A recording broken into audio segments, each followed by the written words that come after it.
are you willing to follow that man in your life? Like if he says, hey, yo, babe, I need this done, are you willing to do that? That comes into the boss versus the leader. If there is a mutual conversation of, hey, babe, I need support here, here's where this works, versus, hey, I need you to go get the groceries and, yeah, can you do that? That's charging people without even understanding what they're charged with. That's not okay. Like treating people it's a mutual exchange, it's communication, it's understanding, it is actually finding and meeting them where they're at. So it's not a vague sense of, hey, I'm going to tell you what to do, you do it. Are you going to have a problem with when I tell you and command you to do stuff? My resistance is yes.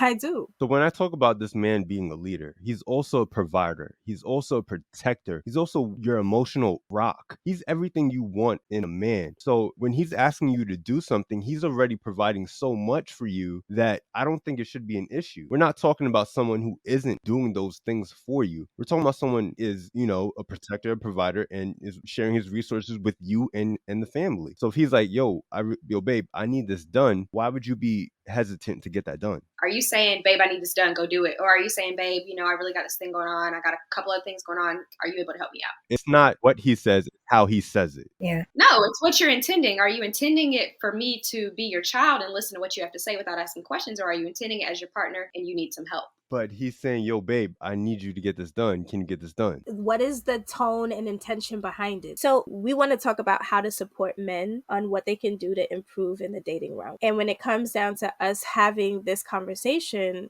it is very much so targeted towards us accepting them and their flaws without change. When it comes down to modern day relationships, we're talking about our emotional needs and our overall well-being is being met by our partner. It comes to the fact that it's not as simple as, would you get something done? It's a matter of, I would never put my partner in a space where he has such a charge and demand that he has to constantly live up to, because I know I'm impacting his mental health by putting that charge on him. So if he comes to me and he snaps at me like, babe, can you get this done? Either he has an unmet need that I'm not paying attention to, or he's not able to communicate to me the fact that he's got pressure and he needs me to do it, or he's just being very mean and having me demanding me to do things because he has too much going on over there. That can come after you get the thing done. Then you can figure out what's going on, what's wrong with this day, what kind of issues he was going through, what kind of stress he had. That is what's wrong with relationships. That is absolutely what's wrong with relationships, is that you charge somebody and dispose your emotional inepts